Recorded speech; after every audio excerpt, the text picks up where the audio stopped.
이제 바울은 그 길었던 자기소개 1장, 2장에서 했던 자기소개 역사, 그리고 3장, 4장에서 집중적으로 다루었던 논증을 마쳤습니다. 바울의 신약 성경을 특히 열심히 읽어보시는 분들은 다 아실 텐데요. 바울이 신학에 관심이 많을까요? 바울 신학이라고 따로 있을 정도입니다. 바울은 신학의 전문가죠. 바울이 신학에 관심이 많을까요? 그리스도인들의 삶에 관심이 많을까요? 어디에 이 사람이 어디에 관심이 많은 사람 같나요?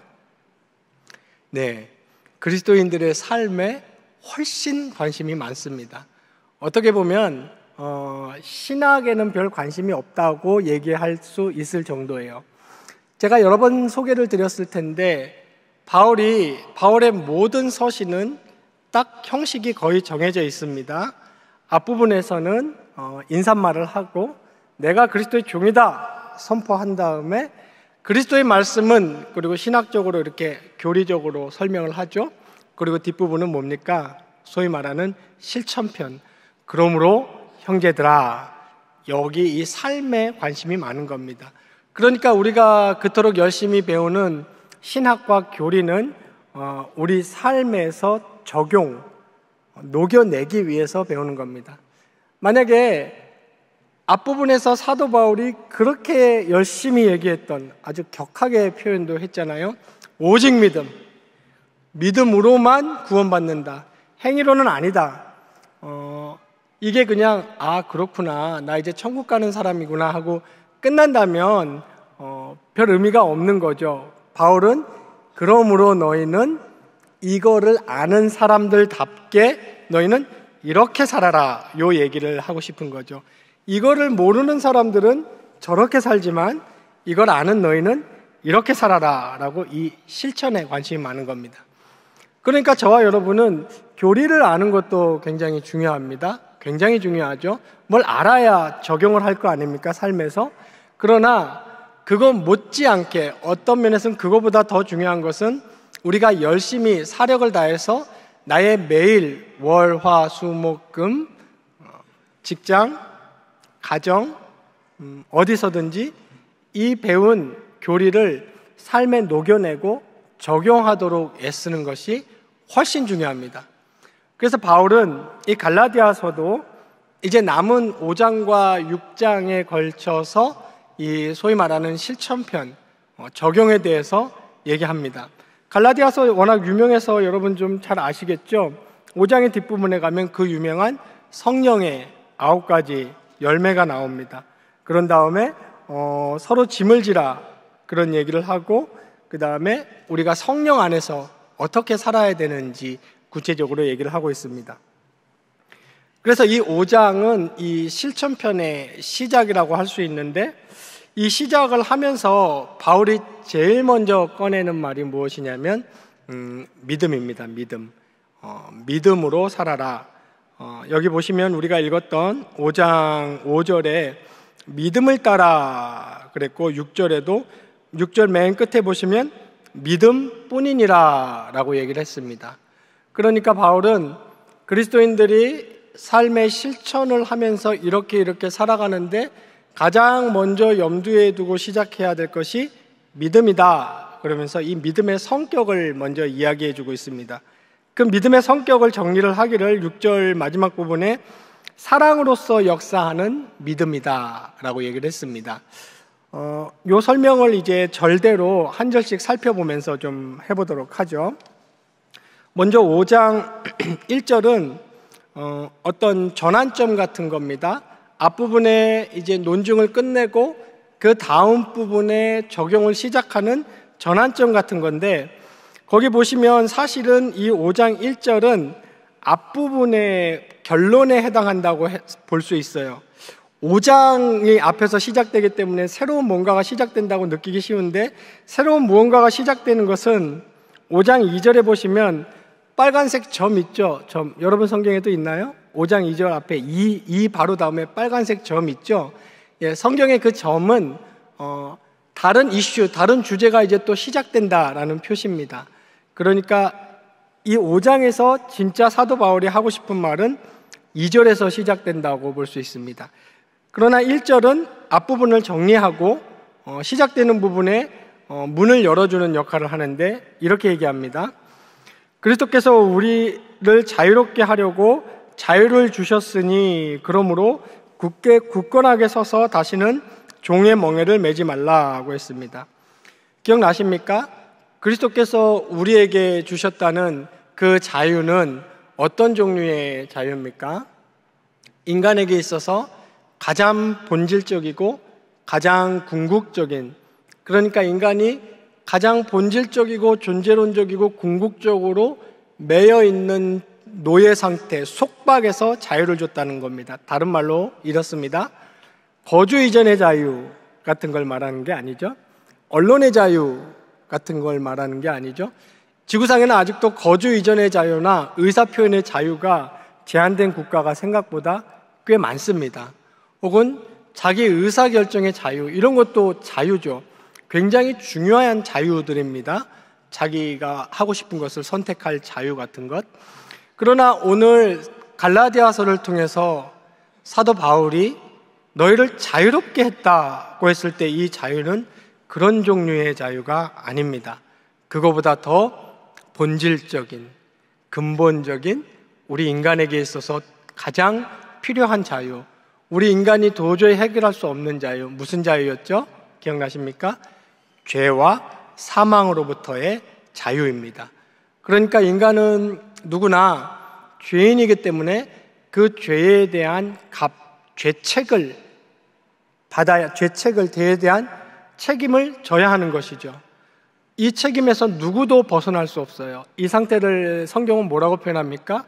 죄의 노예, 어찌할 수 없는, 거기 속박되어 있는, 영원히 그 죄값으로 벌을 받을 수밖에 없는 그 노예 상태에서 그리스도가 너희를 자유롭게 했다. 하나님이 너희를 죄의 책임에서 자유롭게 했다. 또 하나는 어떤 종류의 자유입니까?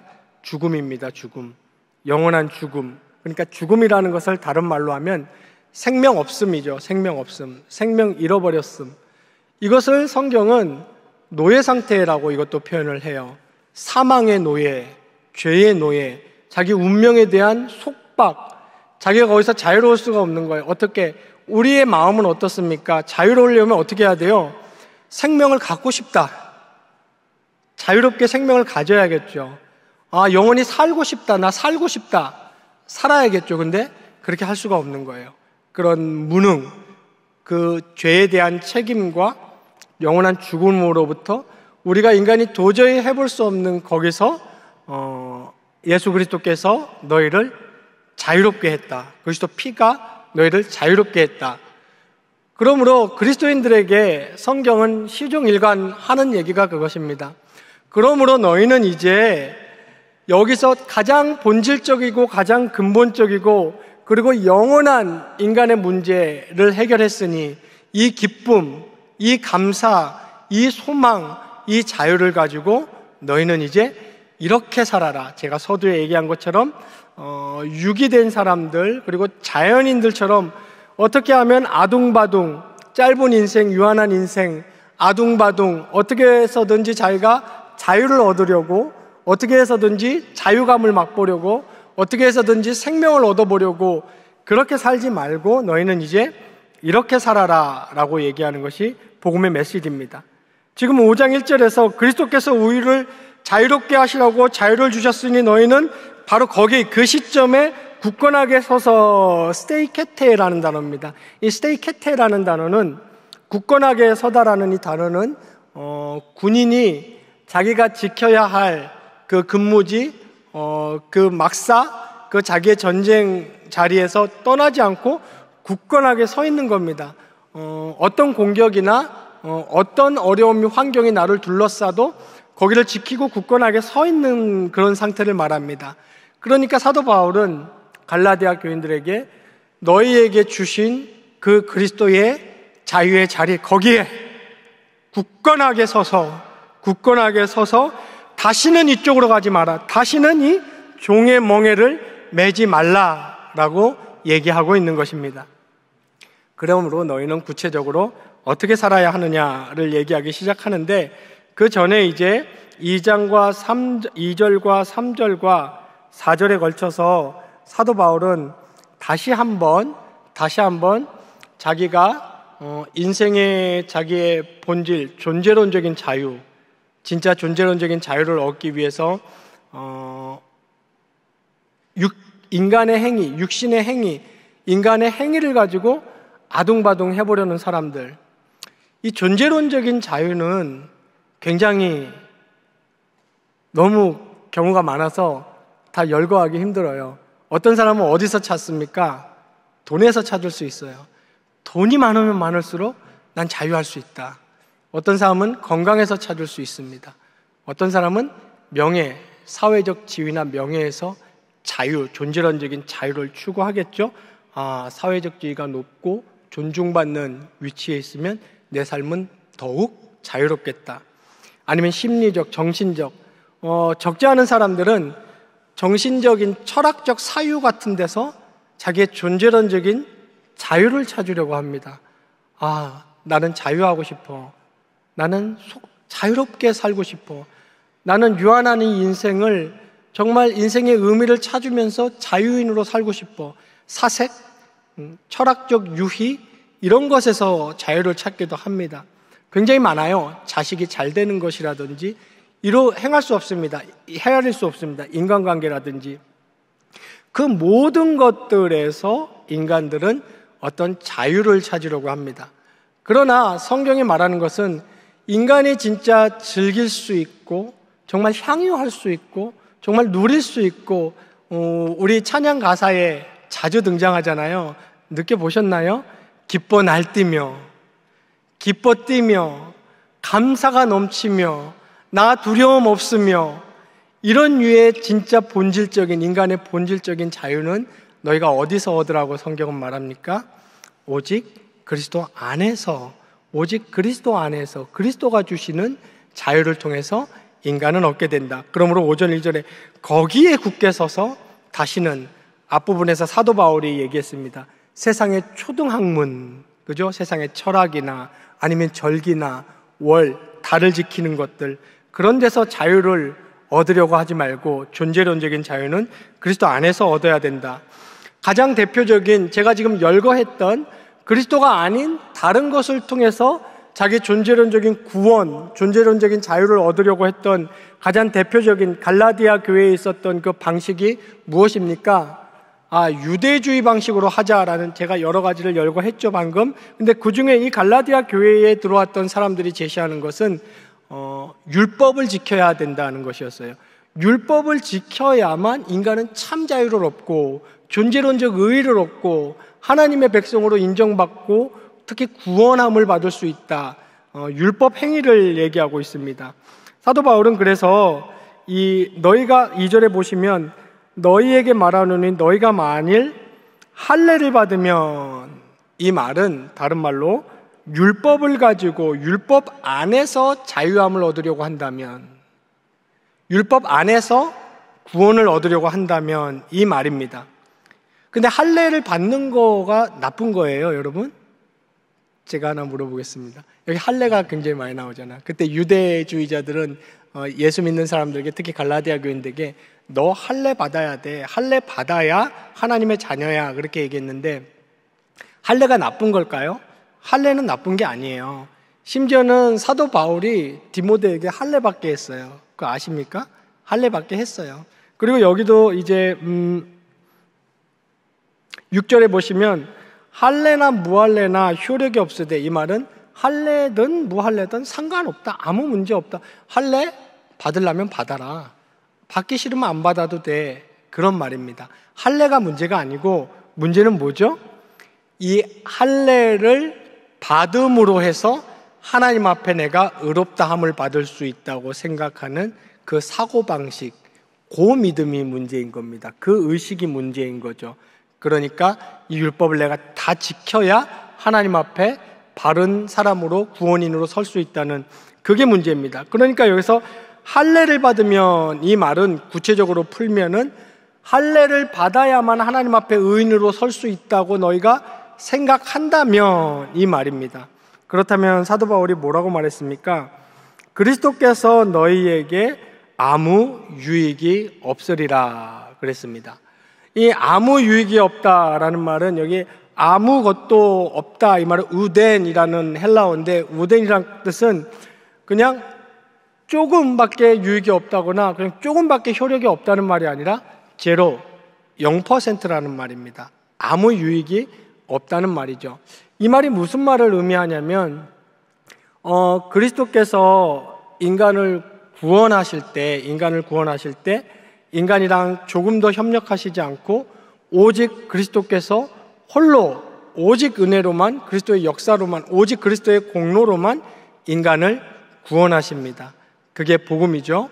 그런데 만약에 어떤 이들은 오늘날도 바울의 새 관점, New Perspective on Paul, 그래가지고 바울을 새롭게 보자라는 신학 사조가 한 20년 전에 등장했는데 아직까지도 인기를 얻고 있어요.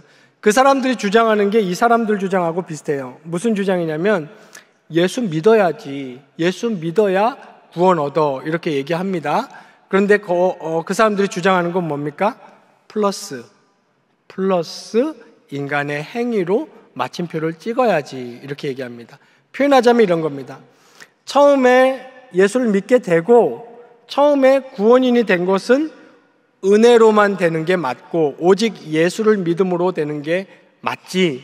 그러니까 이걸 엔트리라 그러죠. 하나님의 백성의 무리에 들어가게 된 것은 믿음으로, 예수님의 공로로, 은혜로 들어가게 된 거예요. 근데 그 다음에 이제 staying in, 그 안에 백성됨의 구원의 상태죠. 그 구원의 상태를 유지하는 것을 어떻게 해야 된다고 주장합니까? 우리의 종교적이고 우리의 신앙적인 노력으로 유지할 수 있다. 그래야만 들어갔고 우리가 유지하고 마지막 심판대 앞에 서서 완전한 구원의 완성을 볼 수 있다. 이렇게 주장하는 겁니다. 그러니까 여전히 이 사람들은 자기의 행위가 들어가지만 그리스도가 어느 정도 유효한 거예요. 어느 정도 유익을 주는 겁니다. 그런데 성경은 그렇게 얘기하지 않습니다. 한 번 구원은 영원한 구원입니다. 구원인은 창세 전에 하나님께서 택정하신 택자입니다. 하나님의 절대적인 주권으로 구원할 사람을 하나님이 택하셨습니다. 이게 성경이 말하는 하나님의 절대 주권이고 하나님의 은혜입니다. 하나님은 창세 전에 누구를 구할지 결정도 안 한 다음에 역사가 일단 시작됐어요. 공간이 생겼고 시간이라는 게 흐르고 있어요. 거기에 이제 공간과 시간에 이벤트들이 있겠죠. 저와 개인의, 제가 여기 올라와서 여기 딱 쓴 것도 하나의 이벤트고, 그죠? 대통령이 파면된 것도 하나의 이벤트고, 역사 속에 얼마나 많은 이벤트들이 일어납니까? 그 공간과 시간 속에 일어나는 이벤트들을 하나님이 다 보면서 그때야 결정을 하시나요? 구원해야겠다. 쟤는 내가 구원해야겠다. 이런 하나님은 성경에 없습니다. 하나님은 이런 하나님을 성경은 묘사하고 있지 않아요. 하나님은 창조부터 새말까지 모든 것을 장악하고 계시고 모든 것을 결정하시며 모든 것을 주관하시는 분입니다. 그러므로 하나님은 자기가 구원할 사람을 창세전에 완전히, 영원히, 완벽하게 택정하셨고, 그리고 불가항력적으로 하나님은 그 사람을 거부할 수 없는 은혜로 반드시 부르시고, 그리고 그 부르신 그 사람은 영원히 단번에 아무도 취소하지 못하는 구원을 주십니다. 이것이 복음이에요. 우리의 안전, 우리의 평강, 우리의 안도, 성경이 그토록 말하는 구원의 확신이라는 것은 이 하나님의 작정과 하나님의 주권과 하나님의 절대적인 은혜로부터 솟아나는 거예요. 우리의 확신이나 우리의 안심이나 우리의 평강이나 우리의 안전은 우리의 종교적인 육신의 노력에서 전혀 나오는 것이 아닙니다. 그것이 조금이라도 관여한다면 우리에겐 소망이 없어요. 우리는 죽을 때까지, 하나님의 심판대 앞에 설 때까지 어떤 행위밖에 할 수 없냐면, 기독교의 복음이 말하는 구원의 확신, 이것은 평생 못 갖습니다. 무엇만 가질 수 있겠어요?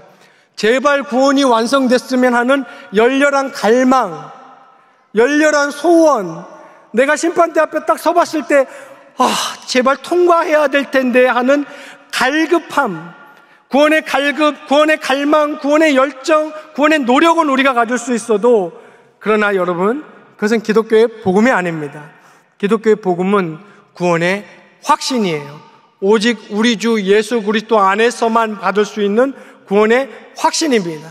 그리고 이것이 갈라디아서에서 말하는 그리스도가 여러분을 자유케 했다, 영원히 자유케 했다라는 복음적인 선언입니다. 그러므로 여러분, 저와 여러분이 넘어져도 겁먹지 말고 일어날 수 있는 겁니다. 저처럼 젊을 때 8년이나 교회를 떠나 있어도 지금 돌아가도 되는 겁니다. 우리의 연약과 상관없이 하나님이 우리를 향한 그 자유함의 절대적인 구원은 창세전에 확정됐고, 창세 때 계시면서 종말에 동시에 계시는 하나님, 제가 이 표현은 정말 많이 해드렸죠. 우리는 두 시간과 공간을 동시에 존재할 수 없지만 하나님은 창조이시자 종말이십니다. 하나님은 알파이시자 오메가고, 알파이실 때 그때 오메가이시고 처음이실 때 종말이십니다. 하나님의 저와 여러분을 택정하시는 그 순간 우리의 구원은 완전히 완성된 것입니다. 그 누구도 침해하지 못하고, 예수님께서 설명하셨듯이 내게 준 자는 한 명도 내가 잃어버리지 않는다라고 얘기하는 겁니다. 그러므로 여러분, 오늘 이 갈라디아 교회에 침투해서 들어왔던 그 유대주의자들이나 제가 아까 소개했던 그 바울의 세간점주의자들이 위대한 하나님의 은혜로 우리가 구원에 진입했으나 구원을 유지하고 심판대 앞에 서기까지는 우리의 노력도 필요하다네. 이것은 복음이 아니에요. 여러분, 복음이 아닙니다. 거긴 자유가 없어요. 거긴 참된 기쁨이 없고, 거기는 참된 감사가 없는 겁니다. 지금 그 얘기를 2, 3, 4절에서 사도 바울이 지금 그 얘기를 하는 겁니다. 할례를 받으려고 하면 그리스도가 너에게 아무런 유익이 없다.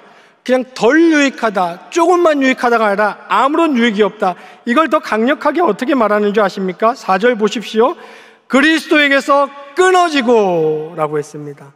그리스도에서 그냥 끊어지고, 둘 중에 하나예요. 오직 그리스도만으로 구원을 받든지 100%, 아니면 구원을 못 받든지입니다. 구원에 있어서 그리스도는 인간과 협력하지 않습니다. 이유를 3절에 말하기를 이렇게 말합니다. 그는 율법 전체를 행할 의무를 가진 자라. 율법의 조항을 다 따져보면은 613가지 정도가 돼요. 그 613가지는 하나님의 성품을 다 나타내는 겁니다. 야고보도 얘기했어요. 다 지키고 한 가지만 어겨도 율법을 다 어긴 거다. 이거는 마치 이렇게 생각하시면 돼요. 깨끗하고 완벽한 사람만, 한 번도 경범죄도, 속도 위반 딱지도 한번 안 끊어본 사람만 여기 들어올 수 있습니다 라고 했다면 어떤 사람이 이럴 수 있겠죠. 저 지금 80인데요 80평생 만약에 과속을 하다가 이제 과속 위반, 속도 위반, 경범죄 티켓을 끊었어요. 저는 80평생 이런 거 한 번도 안 끊다가 지금 처음인데요 이러면은 그 사람은 경범죄를 지은 경력이 있는 걸까요? 없는 걸까요? 그래도 경력이 있는 거죠.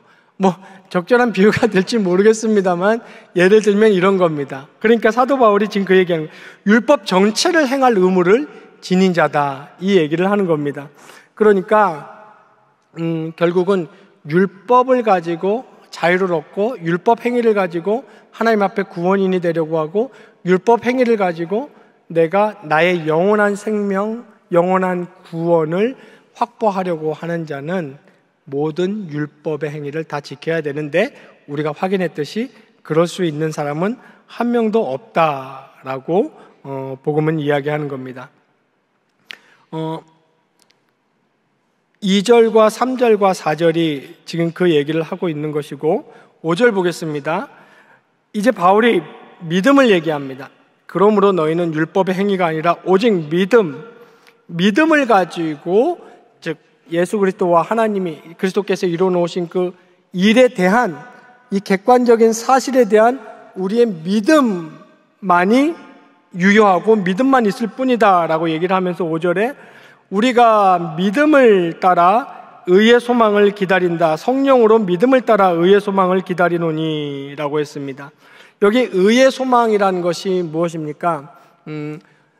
우리가 이미 의인이 되었습니다. 의인이라고 선언이 되었습니다. 선언이 되었는데 제가 아까 말씀드렸죠. 하나님은 시간의 제한을 안 받지만 우리는 시간이라는 것에 제한을 받는 사람이기 때문에 우리는 무엇을 고대하고 어떤 시간을 기다리고 있습니까? 우리의 의인됨이 완전히 이루어지는, 완성되는 그 시간을 기다리고 있는 겁니다. 그 시간의 정점을 성경은 뭐라고, 그때 일어날 대표적인 이벤트를 뭐라고 얘기합니까? 심판, 최후의 심판, 백보자 심판, 어린 양 심판, 그 중요한 이벤트 중에 하나로 그것을 얘기하고, 시간의 선상에서 우리가 완전히 의롭게 될 그날을 우리는 믿음으로 기다리고 있다. 소망을 기다리노니 얘기하고 있는 겁니다. 그러니까 참된 그리스도인, 온전히 구원을 받았다는 사람의 진짜 소망은 이 하나님으로부터 은혜로만, 오직 은혜로만 받은 이 자유, 영생, 완전케 됨, 의롭게 됨 그 날이 빨리 실현되기를, 이루어지기를, 그 날이 어서 오기를 소망하고 있는 사람입니다. 여러분도 한번 점검해 보시기 바랍니다. 내가 살아가면서 정말 그날을 나는 몇 번이나 소망하는가? 정말 내가 그날을 소망하나? 아니면 어떻게 해서든지 여기 이제 한 40년 남았지? 이제 뭐 정상적으로 살면 말이죠. 별 사고 없이, 별 불의의 일 안 겪고 정상적으로 살면, 저도 얼추 이렇게 건강관리 잘하고 살면 한 40년 남았나? 뭐 한 이런 생각이 좀 들어요. 근데 이 땅에서 그 40년 안에서만 어떻게 좀 해볼 생각을 많이 하시는지, 아니면 정말 그날에 주님께서 나에 주신 이 의인됨, 이 존재론적 의, 구원의 완성을 볼 그날을 정말 소망하면서 이 땅에 하루하루를 살아가고 있는지 한번 점검해 보셔야 됩니다. 성경이 말하기를, 제 얘기 아닙니다. 저보고 뭐라고 하지 마세요. 성경이 말하기를 정말 그리스도인들은, 저와 여러분이 가짜 그리스도인이라는 건 아니고요, 정말 그리스도인들은 그날을 소망한다고 얘기합니다. 그날을 기다린다고 얘기합니다. 이 땅의 어려움, 고난, 질고, 고생스러움, 답답함, 슬픔, 무기력도 그날을 바라보면서 견딜 수 있다. 성경은 이렇게 얘기합니다. 왜 그렇습니까? 그날은 실제적인, 존재하는 날이기 때문입니다. 실제로 옛날에 미국의 노예제도가 있을 때, 우리가 지금도 즐겨 부르고 있는, 요즘에는 조금 안 부르는데, 여러분 흑인 연가라고 들어보셨어요? 흑인 연가. 네. 흑인들이 많이 불렀던 복음송가들이 있어요. 그 사람들은 삶에 소망이 없잖아요. 이 땅에 소망이 없어요. 그냥 노예로 태어나서 노예로 살다 끝나는 거예요. 아무런 소망이 없어요. 근데 그 사람들은 실제로 예수를 믿고 그날이 올 때, 그때는 차별이 없고 신분의 구별이 없는, 이런 억압이 없는 그날만을 보면서 하루하루 살았던, 실제 그렇게 흑인들은 많이 버텼던 흑인들이 있습니다. 사도 바울은 이야기하기를 우리는 성령으로 믿음을 따라 의의 소망을 기다리는 사람들이다 라고 얘기를 하고 있습니다. 왜 이것을 할 수 있습니까? 가장 본질적이고 근본적인 자유의 문제, 생명의 문제, 재사함의 문제, 죽음의 문제를 해결했기 때문입니다. 이걸 해결하려고 이제 더 이상 이 땅에서 아둥바둥 할 필요가 없고 하지 않기 때문이죠. 시간이 많이 갔습니다. 오늘 여기까지 하도록 하겠습니다. 우리 경양의 성도님들께서 오늘 본문에서 사도 바울이 하는 1절에서 그리스도께서 우리를 자유롭게 하려고 자유를 주셨으니 그러므로 굳건하게 서서 다시는 종의 멍에를 매지 말라. 이 말은 그리스도께서 우리에게 주신 그 자유함을 진정으로 누리라. 사실 이 누리는 구체적인 방식은 이 뒤편에 나옵니다. 계속 이제 5장부터 어느 정도 쭉 이어지는데 앞으로 구체적으로 사도 바울이 어떤 권면을 하고 있는지 한 절씩 이 시간을 통해서 살펴보도록 하겠습니다.